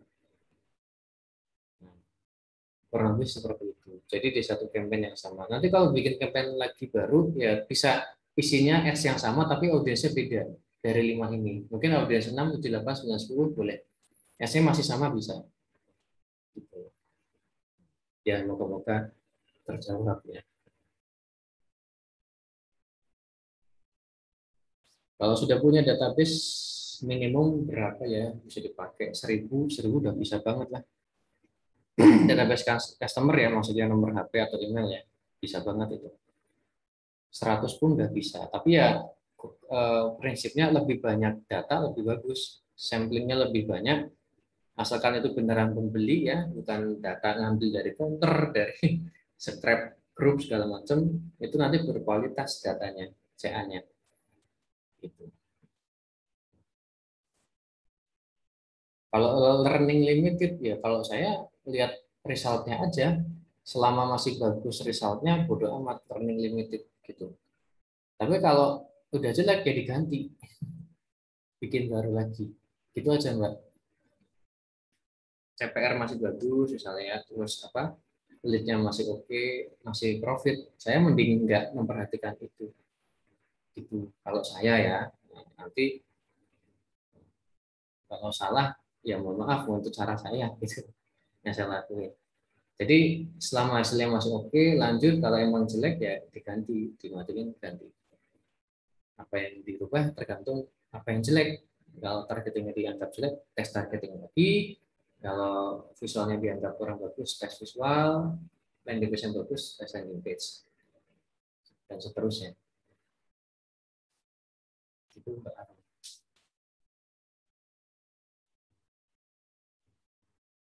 Nanti ya, mungkin insya Allah next webinar lah. Nanti ganti ngomongin split test targeting sama apa